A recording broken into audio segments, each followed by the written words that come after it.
ساعات الحقيقة بتبقى أغرب من الخيال. أبطال الحكاية شيخ البغدادي وصديقه الشيخ الجريدي وأم أرملة وأولادها. المكان تونس، الوقت ليل. القصة اتحكت على لسان شيخ اسمه عبد المجيد البغدادي، وهو إمام جامع بيحكي إن القصة من أغرب القصص اللي حصلت له مع الجن، وبسبب غرابتها انتشرت بين الناس وكمان كتبت عنها الصحف. الحكاية بدأت باستنجاد أم أرملة عايشة مع ولادها الاتنين في بيت قديم جدا في منطقة أثرية اسمها المحمدية في تونس. الأم طلبت المساعدة من شيخ اسمه البغدادي. فعلا راح الشيخ البغدادي وأخد معاه صديق ليه اسمه الجريدي، وبدأت الأم تحكي لهم على الحاجات الغريبة اللي بتحصل لها هي وولادها في البيت، وإن أوقات بيسمعوا أصوات غريبة من الحيطان ومن تحت الأرض، ودايما بيلاقوا شعر وقذرات في الأكل. ده غير إنهم بيشوفوا ناس عريانة من غير رجلين بيطوفوا في سقف البيت. وفي يوم خرج الابن الأكبر وراح مكان جنب البيت اسمه الدواميس، وهو ماشي لقى فيه سرداب. السرداب كان شكله غريب، صار فضوله وقرر يدخله، وفعلا دخل الابن السرداب من هنا واختفى لمدة 2 سنين. محدش قدر يعرف ايه اللي دخله السرداب وايه اللي شافه جوه السرداب، واختفى فين كل المدة دي. حد هيقول لي ما يسألوه، هقول لكم ما ينفعش، لان الولد بعد ما ظهر كان فاقد عقله وبيعاني من نوبات صرع، فمحدش قدر يوصل لأي معلومة. اما الابن الاصغر بيحكي انه في يوم كان نايم وسمع صوت خبط على الباب وشخص بينادي عليه، ولما فاق وفتح الباب ما لقاش حد. قفل الباب ورجع سريره تاني، واول ما قعد سمع صوت خبط تاني بس المرة دي كان اعلى. قام وفتح الباب برضه ما لقاش حد، ولما رجع لقى صوت الخبط رجع تاني. ساعتها اكتشف ان الخبط مش جاي من الباب، ده جاي من الدولاب. الولد خاف جدا واترعب، فضل باصص بخوف على الدولاب لحد ما باب الدولاب فتح لوحده وخرج منه راجل اصلع رفيع جدا، وعينه كانت مرعبة وبتلمع، وعنده شعر كثيف حوالين خصره، والشعر ساتر بيه عورته. وفجأة بدأ يخرج من الدولاب على رجله وإيده. أول ما شاف الولد الراجل غمض عينيه من كتر الخوف، وجسمه اتجمد وما كانش قادر يتحرك لحد ما اتأكد إن الشخص خرج بره الأوضة. ففتح عينيه، بص الشيخ البغدادي لصديقه وتشاوروا على إنهم يبدأوا يتلوا آيات من القرآن. وأول ما بدأوا في تلاوة القرآن الكهرباء قطعت وسمعوا أصوات ناس بتمشي حواليهم. صمم الشيخ البغدادي وصديقه انهم يكملوا تلاوة لحد ما الكهرباء رجعت. بصوا على السقف لقوا اثار رجلين. بص الشيخ البغدادي لامه وقال لها بكره ان شاء الله روحي عند حد من جيرانك انتي وابنك الكبير وافضلي عندهم لحد ما نخلص، بس سيبي معانا الابن الصغير. جه تاني يوم ونفذت الام كلامهم واخدت معاها الابن الكبير وسابت ابنها الصغير. واول ما بدا الشيخ البغدادي وصديقه في تلاوه القران الابن الصغير اغمى عليه. حط الشيخ البغدادي ايده على راس الولد وكمل تلاوه. بعد شويه سمعوا صوت راجل عجوز طالع من تحت الارض بيضحك بصوت مخيف وغريب، ضحكته شبه نباح الكلاب. سال الشيخ البغدادي انت مين؟ ما ردش عليه وضحكته بدات تعلى. استغفر البغدادي وكرر السؤال تاني انت مين؟ رد عليه الصوت وقال من أرضي. الضحكات بتظهر وتختفي لحد ما فاق الابن الصغير، وفضل الولد يرجع ويخرج من بقه شعره وخيوط. مرت الايام والحال هو الحال.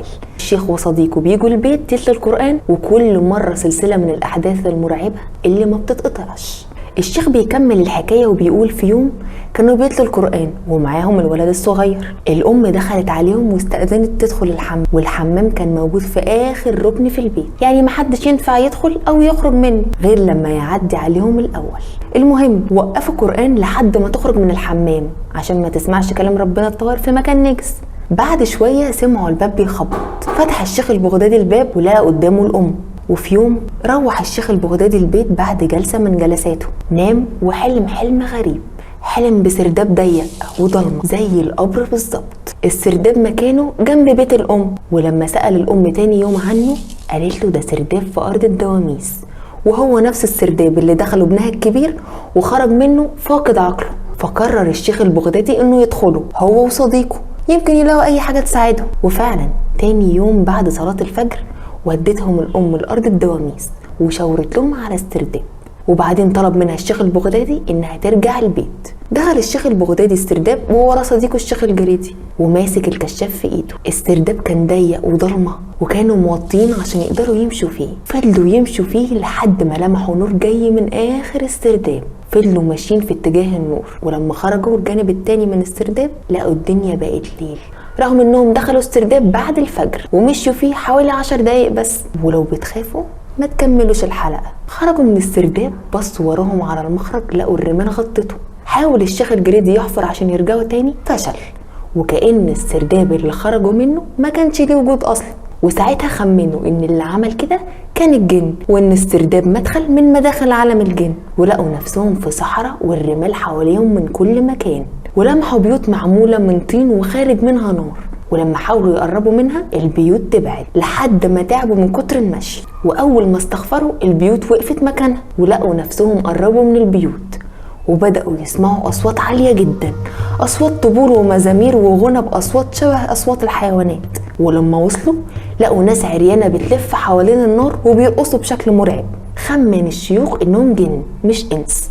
وفجأة قرب عليهم واحد ملامحه غريبة وأمرهم إنهم يقعدوا. وأول ما قعدوا وقالوا بسم الله الرحمن الرحيم كل حاجة اختفت، ولقوا نفسهم قاعدين على صخرة في وسط الصحراء. وهنا بدأوا يخافوا ويستغفروا ويذكروا ربنا، وبدأوا يسمعوا صوت شيء بيدب في الأرض وبيحرك. بصوا في اتجاه الصوت لقوا جمل اسود غامق جدا وراكب عليه راجل تخين جدا، لدرجة ان الجمل ما كانش قادر يمشي. الراجل حاطط على راسه تاج خشب مرصع بالحشرات، وقال لهم بصوت هز الأرض من تحتهم: ايه اللي جابكم هنا؟ انتوا ما تعرفوش ان المكان ده محظور على بني ادم؟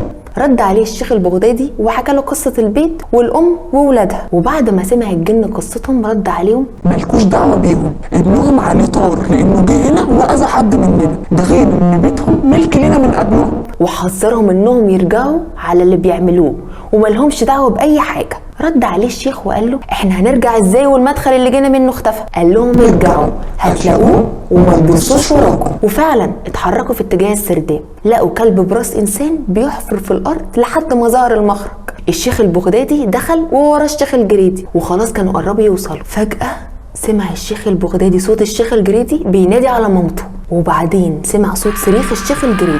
كمل الشيخ البغدادي كلامه وقال انه مرضاش يبص وراه زي ما قال له الجن. ولما خرج البغدادي من السرداب فضل مستني صديقه يخرج وما خرجش، واختفى الشيخ الجريدي واختفى مع السرداب. ولما الناس عرفت القصة فضلوا يدوروا عليه، وللأسف محدش قدر يوصل لحاجة.